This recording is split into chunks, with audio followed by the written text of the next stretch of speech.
1 mile of rigorous courses to get to that money. Episode 2 of $1 Million Mile coming up now. You're tuned in to AfterBuzz TV, the ESPN of TV talk. Now, let the buzz begin.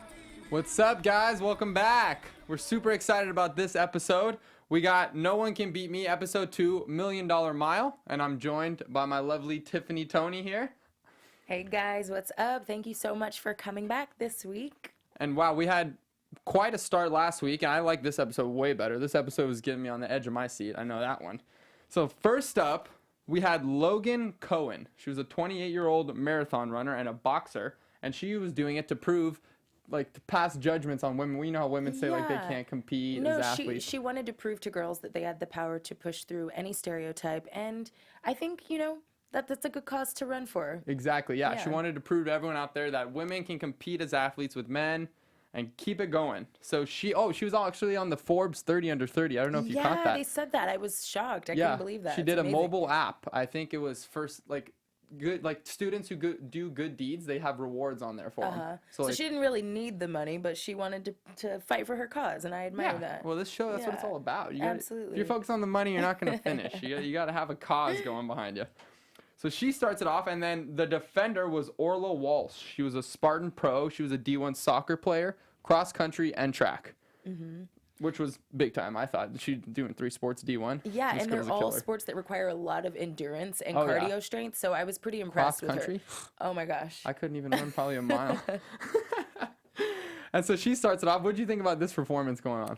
I want to say I was kind of skeptical of her. I hate to say it because she just didn't look very athletic to me in the beginning, talking about Logan. But then when she started, I was impressed. I thought she got off to a good start, and I was really excited to see what she was going to do. Yeah, well, I was excited because she was a marathon runner, and I feel like a lot of the courses, they do require strength, but it's more endurance than strength. You know what I mean? Absolutely. Like, even if you're on the monkey bars and any kind of that stuff, you still need your endurance built up. You can have all the strength in the world, but it's endurance that's mostly going to carry you through all these obstacles. For sure. And the thing I liked about Logan was she smiled the whole time. And no matter how tired she was, I was like, oh my God, she's still smiling. Yeah, I know. She was a happy one. Yeah, she was just happy to be there. That's because she's on the Forbes 30 under 30.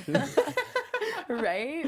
So she starts off with spiraling up, which I think was the best choice. Once you get that full lead on spiraling up, which I think is one of the most easier things on here. Yeah. Once you get that first lead and you get going, the momentum builds and you're fine. You know what I mean? No, I totally agree with you on that. I think spiraling up is where I would start if I were on this obstacle course. Yeah, that's what I'm saying. You get that momentum going, and once you get that lead, that's all you need. That's what people don't get. They always think I'll get the hard ones out of the way. But if you get that lead first and foremost, you're good. You're done. It's absolutely over. You know what I mean? Because the goal is to at least finish one of these stops on the obstacle course, and she was able to do that. Yeah. So yeah. Well, I mean, you got to finish them all. I wonder if anyone's gonna get to that. I hope so. I really hope so. I hope. I don't think they would make this show if no one would ever get it. You know what I mean? Yeah. It's not impossible. No, it's definitely not impossible. I'm going to train. I'm going to get on. All right. No. But so she gets on. She was struggling a little bit because the gap started building up a little bit. And I think she was on the smaller side. She looked a bit tiny. Little short. Yeah. So it was like, we went from like a 4-foot gap and it started getting bigger and bigger as it went up, which is pretty big. I mean, honestly, that's probably even hard for me, and I'm 6'2". Right. I thought it was smart of her, though, to know her limits and, to stop while she was ahead. So. Yeah, but realistically, if you stop so early, you don't know what you can do. You know what I mean? Like, there's a point where you get so tired that you can, push through it. And you know what I mean? That threshold of pain. Yeah, if you've ever been running and you're like, oh, I got cramps. Yeah. But, you keep going, and then finally you push through and you're, numb, and you can just run it. Well, I trained for a triathlon when I was, in college. Yeah. And the training for it was harder than the actual race, I have to say. Yeah. Well, at least that's what I thought. But when you get there and your adrenaline is going, that threshold of pain, I feel like it's expanded because you're like, all right, this is the race. This is what I'm here for. And so a lot of that goes out of your mind. So, yeah, exactly. Yeah, I agree with you on that. Exactly. I feel like if you stop right away, once you have those first initial pains, it's you got to have more in the tank. You know what I mean? So there's always a little bit more. Exactly. I like that. You know what? We're both going to try out next time. No. So she's getting up there, and then the defender gets released, and she breaks down the lead all the way to 145, just starting off with that run, which I think is the most essential part. That first run, if you bust your ass on that first run, you're going to get a good lead where you're at. You know what I mean? Absolutely. But you don't want to burn out. Yeah. You've got to find the middle ground. Yeah, there's so many strategies. See, where I feel like I would do is I would have a good stride on that first run. I'd probably sprint, and then I'd take my breather when I'm on my obstacle because it's more thinking. There's no breather on the obstacle. Have you seen these obstacles? Well, no, if you think about it, there's more thinking on the obstacles. You know what I mean? Like if you're on flies on the wall, you can wait it out and like plan your attack rather than just full sprinting. For you gotta sure. give it all you got on the sprinting is what I think. I think what I would do is probably start with a steady pace on the first one and then pick up my speed as I go along on the runs in between each obstacle. Yeah, because you have the lead anyways. You have, For sure. Yeah, you have 2 minutes. Right. So she gets up there, the defender gets released, drops the lead, and then she flies up. The defenders always fly up their first obstacle. So this defender flies all the way up this thing, cutting it down by 40 seconds, brings the lead down to 108 from 147. And then she heads down to the exit, but she already banked the 10K. She did it fine because she already had a good lead on her. And then she gets to the energy bars. Right. Oh, no, she doesn't. No. The next one she Why did I went write to energy bars? Oh, I put she should go to energy That's bars. what you did say That's that. my You said she strategy. should. You know, women with upper body strength, I think, it's not necessarily always our strong suit. So I can understand why she wouldn't do that. Yeah, but she's a bit lighter. I feel like if the lighter you are, you can fly through that. You know what I mean? I don't know. You I don't see think your so? point. I mean, I think it really just depends on the individual and how often she's training, and is that something that's her focus? Yeah. So. Okay, well, here's a good question for you. Do you Okay. think it's more important to be strong or more important to be agile, like if you're doing these courses? Man, I think a lot of the stops on this obstacle course do require a little bit more agility. Yeah. I mean, of course, the exit. At the exit, you have to be pretty strong to get yourself up that rope. Yeah. But I mean, all of the other ones, I think they require a little more agility. But I mean, I would say you have to be both. Yeah. There has to be a balance. Yeah. I agree. I think where people mess up is they always go for the strong. Right. And then they get gassed out. You know what I mean? Absolutely. I don't know. That's a good question, though. So she finally gets to the rope. She just calls it a day with the 10K. And she finally starts going up the rope, and her legs are swinging. She's looking a bit tired, and the lead gets cut down to 41. I was really nervous at the end of that, you guys. I thought that she was going to catch her and she was going to lose the money. The It was 10K. so close. It was literally a race like this. Yeah. No, I was like, oh. Well, these defenders are no joke. Like, they No. picked the best of the best to go after these people. They Like, really did. It's honestly not fair if you think about it. Like, these people do it for a job, and then they just get people who are like, oh, yeah, I'm a marathon runner. Right. Like, you know what I mean? It's honestly not fair. So anyway, she's getting up the rope, but Orla's flying up, catches up with her, and literally it's probably maybe like a 15-second differential, and she makes the money. It was pretty close. Yeah, I would say it was super tight, Yeah. which is surprising. I don't know why. I had a lot of faith in Logan. I feel like Logan was going to take it the full mile. She's a boxer and all that. I feel, you know what I mean? Yeah. Like, I just had some good feelings in her. And then second up, we had Kellen Pagel, who was 28. He was from Strongsville, Ohio, and he was a quarterback at the University of Massachusetts.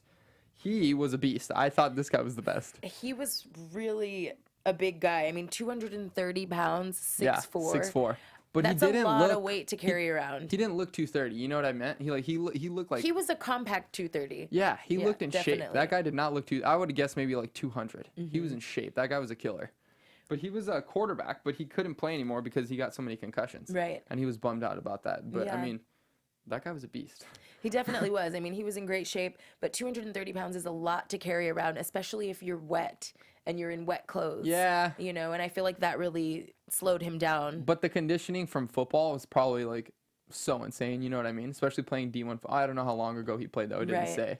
I mean, the So- training's definitely intense. Yeah. I would say that. But the one thing I'll say is that elements like wind and rain, I mean, you do have to conquer those. Yeah. But for short bursts of energy, whereas this. You're saying in football? Correct. Yeah. The energy burst is a little shorter and Yeah. you get a little more time to recover. Whereas with the wall, he didn't have time to do that. He had Yeah. to keep pushing. So No, I agree. It was really interesting to watch him try to do that. Yeah, I do agree on that because football, you see a lot of like sprints, you see a lot of that in the training. You know what I mean? You don't really get the full endurance training. Right. Yeah, I agree with that. So he starts with energy bars, and I thought flowed through perfectly. Yeah, he had some really good form on that, and he Yeah. was moving at a steady pace. Yeah, he was flying. He had the nice little swing to him. He was just cruising. You know Yeah, what I mean? I was and then, so the impressed. defender was VJ Jones, who was he was a whopping 20 years old, this guy. Right. And he was an obstacle course racer since he was a little kid, and he was the youngest Spartan race winner in history. So how do you feel about him? Were you surprised by his performance? No, I wasn't surprised by his performance at all. He was very confident. He was very agile. He looked extremely flexible. Yeah. And I mean, he did have youth on his side. Yeah. Let's be honest. So I did expect him to do well. I mean, the other guy was only 28. Is that old? Well, no, not old. I'm just kidding. It's not old. But I mean, there's definitely an 8-year difference between the two of them. No, so. yes. He's got, no, I see what you're saying. Yeah. He's a young man. But I could tell that he was super athletic, and I think Yeah. that he was very determined. And there was one note that I made about him. He was really confident, and I feel like confidence can be really intimidating. Confidence is key. Oh my gosh, I noticed that Kellen didn't even look at him. Yeah. He before the race started, he didn't look at him at all. He was just like, I'm just ready to go. And you said that So- last time. You got to look at your opponent in the eye. Remember? Yeah, I think That's if always you look them in the eye and they don't look back, Yeah, then you know who won that Yeah. one. But this is the reason why I keep bringing up like the strength versus the agile, because like this is the perfect demonstration of both. You know what I mean? Like Right. that quarterback was like the definition of strong, just a big guy who had Right. all that weight on him, and then the kid was agile, and we could see like the differences in both. But I don't know. I always feel like agile is the way to go, because that VJ kid probably wasn't the strongest. You know what I mean? No, probably not. But he was able to lift his own body weight and Exactly. to move with flexibility That's what I'm and saying. dynamic movement. And, you know, as a quarterback, you don't really move much Yeah. in the game of Yeah, football. it's all just footwork and all that kind of Correct. stuff. Yeah. Yeah. That's what I'm saying.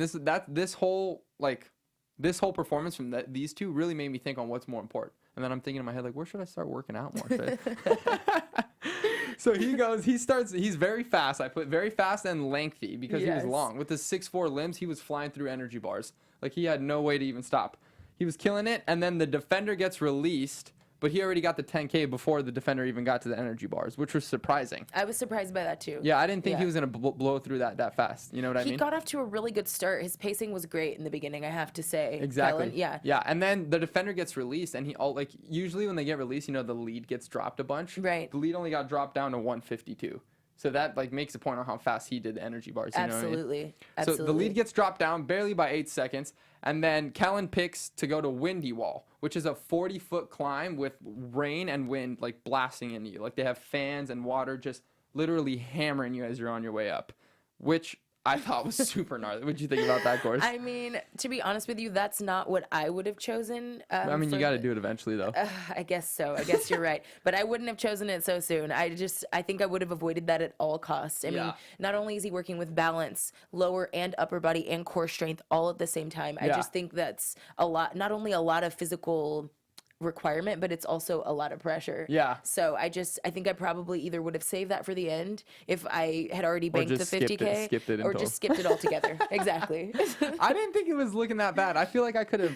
I don't know. There's some certain aspects in the climbing where I feel like it's easy, because I mean, I've been rock climbing and stuff, and I enjoy it. Like, But was it raining? no, it's like in those indoor rock climbing gyms. You know what I mean? And you're strapped on. and you So can there just was fall. no rain or no wind. No, but you know what I mean. It's like, I feel like it's more.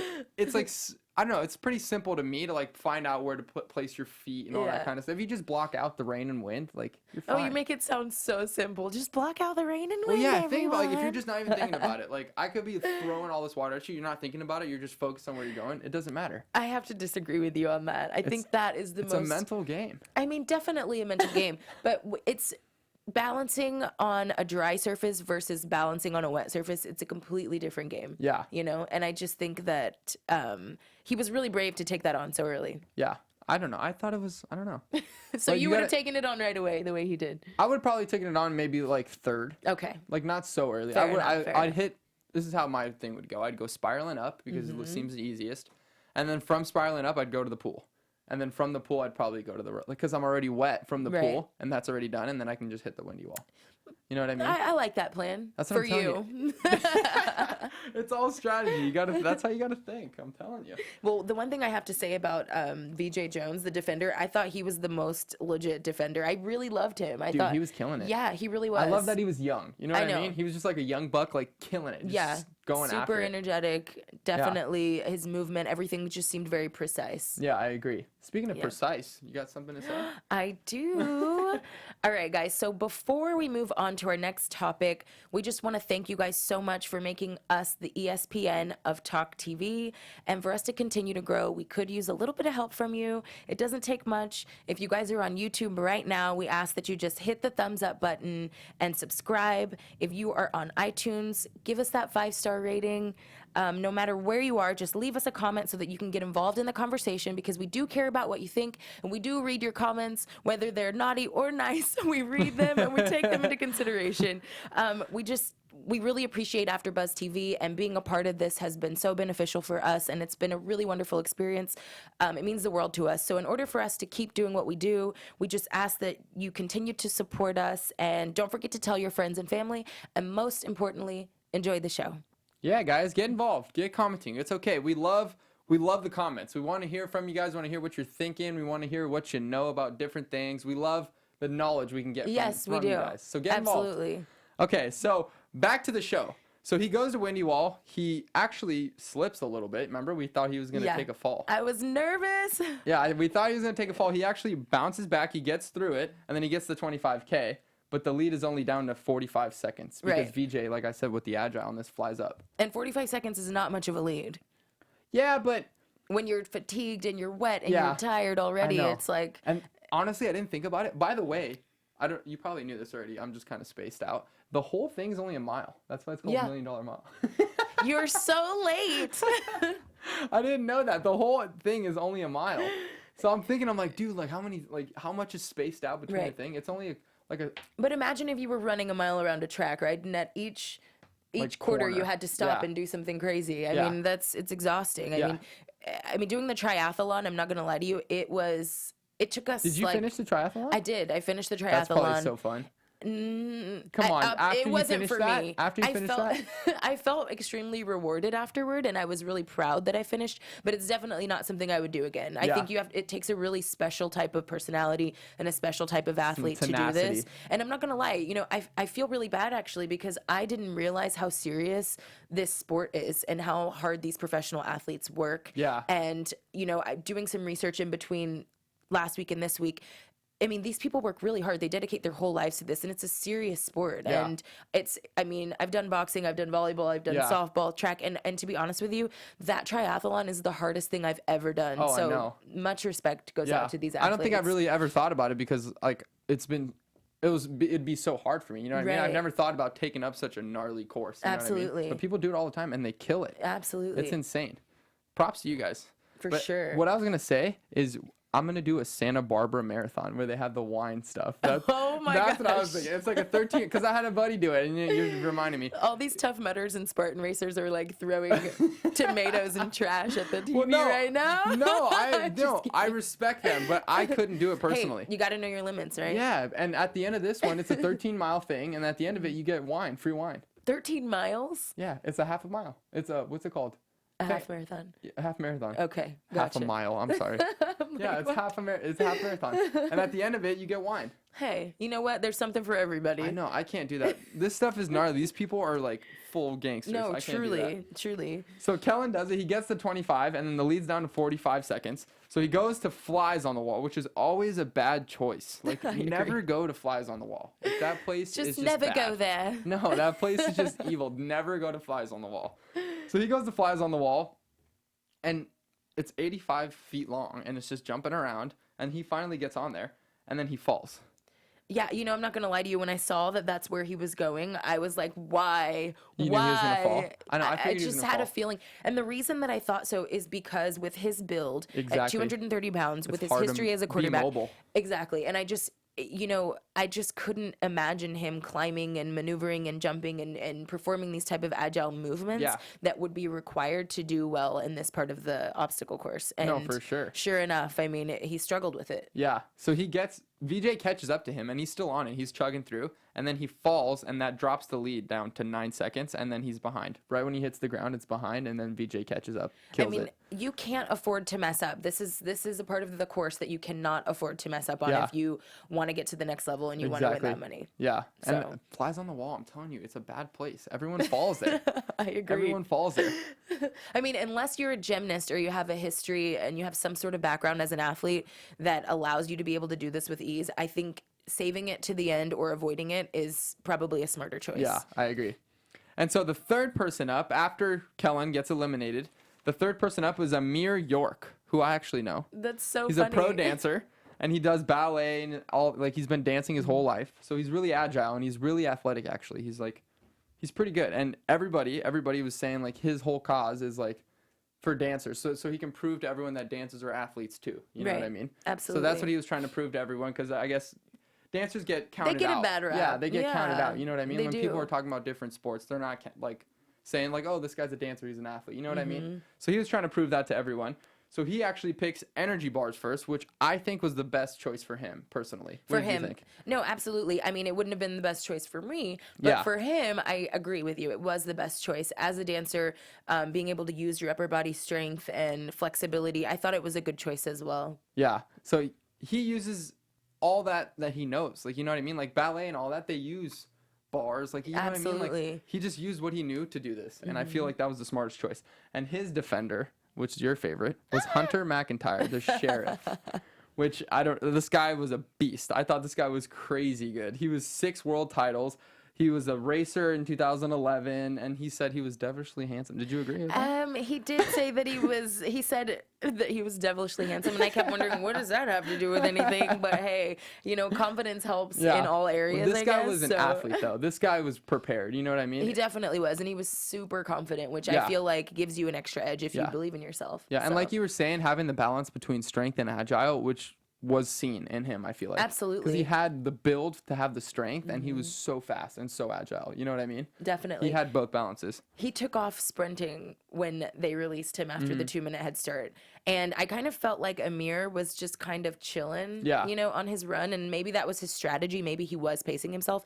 But the pace that he was at made me nervous. Yeah, I was no. like, you're not going to go any faster than Yeah. that? Well, I mean, maybe he was just planning ahead. You know what I mean? I guess so. Everybody's, you know, to each his own. But I felt like he was moving really slow. No, yeah, for sure. So he gets the energy bars, and that's when he shows his, like, true good athletic self right there. That kid killed it. Amir killed energy bars, I thought. True colors. Dude, he wrecked it, I thought, dude. He had the perfect pace for it. I feel like that was probably the best performance on energy bars I've seen on the show so far. You know what I mean? Yeah, no, he did a really good Dude, job. he killed it. He literally killed it. The lead was only down to 153 after he finished. And he didn't seem like he was really breathing hard or too No, fatigued that's what I'm after saying. that. He was ready for all that. That's Yeah. I was the perfect Well, choice to because get he it. was running so slow out the gate. Yeah, but look, the lead didn't go down, so You're right. You're the right lead was about down to that. 153, and then he goes to dun dun dun To hell, flies on the wall. And when he gets there, he was heavy breathing a little bit already. I feel like he picked up his pace towards that run, towards flies on the wall. And as he got there, he was already kind of winded, and it just went bad from there. The lead got bounced down to 110, and then Hunter arrives and starts trash talking him.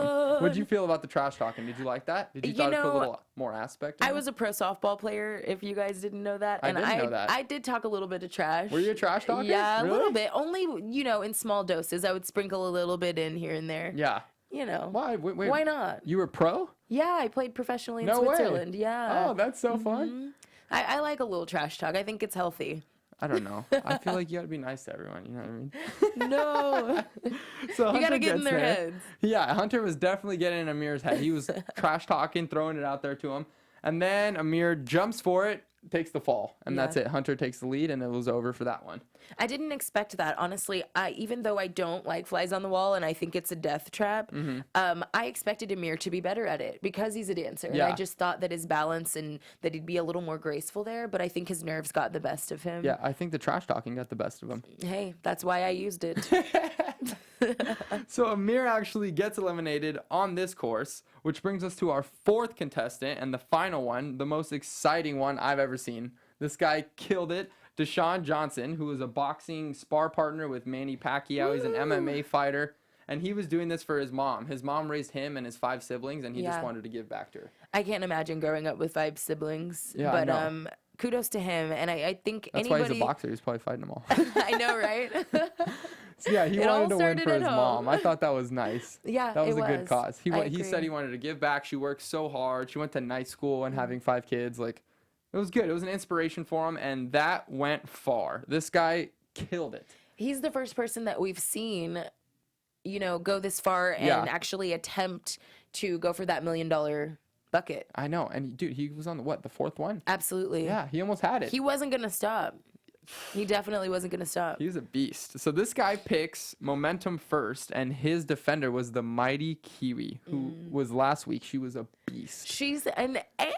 Yeah, she's an animal. I would not want to go up against her. But I No. thought this was a good matchup. You know what I mean? Definitely. Both like probably the best athletes on this episode. They put them together. I feel like. Absolutely. I couldn't agree with you more on that. So he takes off, which had a good pace, and we were saying because he's a boxer, he's got great cardio. This guy was running without any problems. He looked like he was just enjoying Yeah. his Sunday afternoon I tea. know, he was killing at it. a great pace. So he gets there, and then he finally gets some momentum, and he kills it perfectly. He has a new strategy for like walking across the thin one. He like lays down. He's using his mind. Scooted across. Yeah, he's a killer. No man. shame in his game. He's a beast. at So all. he busts across this, and then the lead is only down to 149. And then the defender gets there, and then she kills momentum.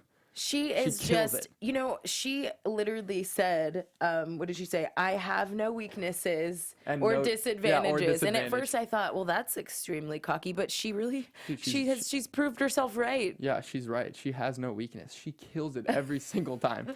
She busts through momentum, and she drops the lead from 149 to 115, which is insane. But Emma catches up to him finally, and then he's already gotten the 25K by now because he went to Flies on the Wall, right? Yeah, he went to Flies on the Wall, and he killed it. He did. Yeah. And so he bounced around on Flies on the Wall. By the time Emma caught up to him, he was already halfway done. The lead was only down to 1 minute and 2, though. I have to say that as an amateur, Deshawn Johnson, he's been the best amateur that I've seen do Flies on the Wall. Yeah. I've never seen I any of the agree. other amateurs do it as well as he did. I agree. So far. He's probably learning from watching all these people, take the falls on there. You know what I mean? And I mean, hopefully he got a chance to see that, or Yeah. we don't know. But he definitely did a great job. You know what I'm surprised by is the times when they say like, oh, the lead's only down to 1 minute and 2. Right. It still looks like they're pretty much like a full like 2-minute lead. You know what I mean? Well, Like, I mean, and there were times when we noticed them pass each other in the course. So Yeah. I'm thinking the way that the course is designed, it's just like loops. Correct. yeah, exactly. So the minute was down to 1 to 2.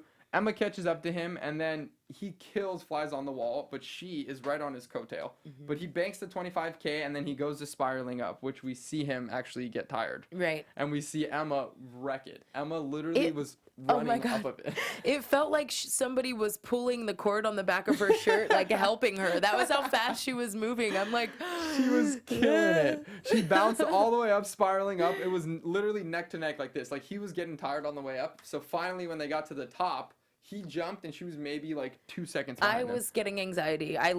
My nail literally broke. I don't know if you guys can see it, but it literally broke during this part of the show. Yeah, she was like this the whole time. They're going neck and neck, but he gets that one, and then he finally gets to the deep water solo, and his lead is only 18 seconds. I'm telling you, the Deepwater Solo is another one. I'm like, there's a lot of things on this course that I just would avoid, and that's one of them. I mean, Yeah. I think swimming takes so much out of you. Yeah. And he was so close to the end, and I just felt, I mean, he had to go Oh, there wait, eventually. he went to energy bars. I didn't even write that down because I was so involved. No, was he went killing to, it. yeah, He went moment. to energy bars, like before Deepwater Solo.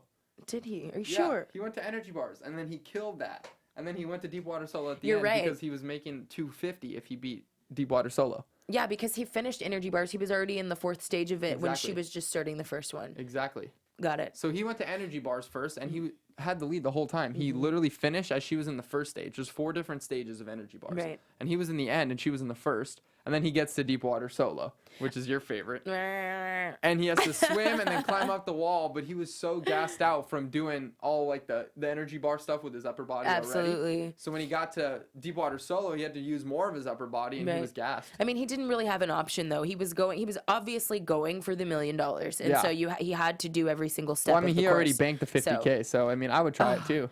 Yeah, Yeah, why I not? might as well. Right? Yeah. He won 100K with energy bars, and then he was gonna win $250,000 if he won Deepwater Solo. Did you But, see his mom in the audience? She was Yeah. so proud. dude, that was Yeah. he was the best performance I've seen It so was far. It's really only been 2 great. episodes, but that was a killer performance. For sure. He was killing it. And he didn't look winded until after he was in Yeah. the pool. Yeah. So he gets to the pool, she catches up to him, and then he's on the wall, takes a fall, she bounces right up, kills it, and then she catches up to him, so he gets eliminated, but he banked the 50K.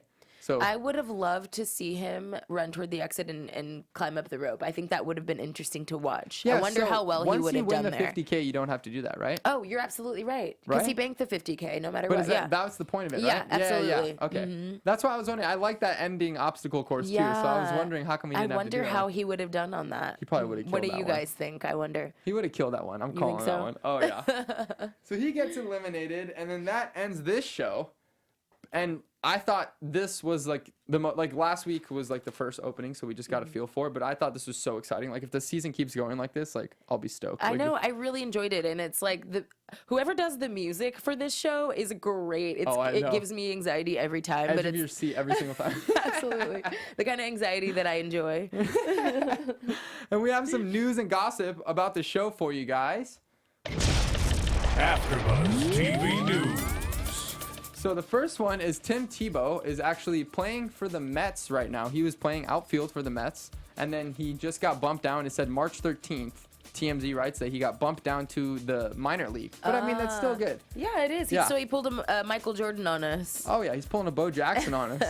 So he's playing minor league baseball, and he said that he's so swamped with everything, with baseball, and now he's getting married. And I guess the American football, like Alliance of American Football, they're calling him to play too. So he's been getting swamped with a bunch of stuff, and he said he had needed extra care during taping of this show because he was so worked about it. I can imagine. Yeah, I would imagine too. Having all that going on and hosting the show and playing pro baseball, like.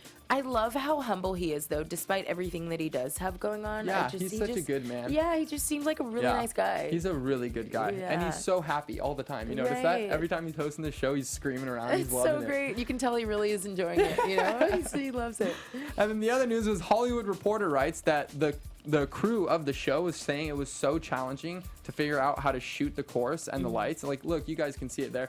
Like, it's literally in the middle of downtown LA. So to get all the shots of where all the runners and everyone's at, they said it was so challenging to have all of that lit up perfectly so we can see it on the screen. I can't even imagine how long they had to have that part of downtown LA blocked off. Yeah. And we live here, and I guess we didn't notice that this was going on. Yeah. They probably have to do it like late night, I'm Probably. guessing. I mean, I wonder what time they did it and when they did this and how traffic wasn't affected. Or maybe it was and we just didn't notice. Well, maybe they just blocked them off and they just hoped everyone would find a way home. Yeah, I don't know. But it looks great. They did a great job. I mean, I know it was hard for them to light it, but they figured it out, and it looks really great. Yeah, it's pretty cool. Yeah. So next week, guys, do we have any predictions? You got any hopes and dreams to see who would perform on this?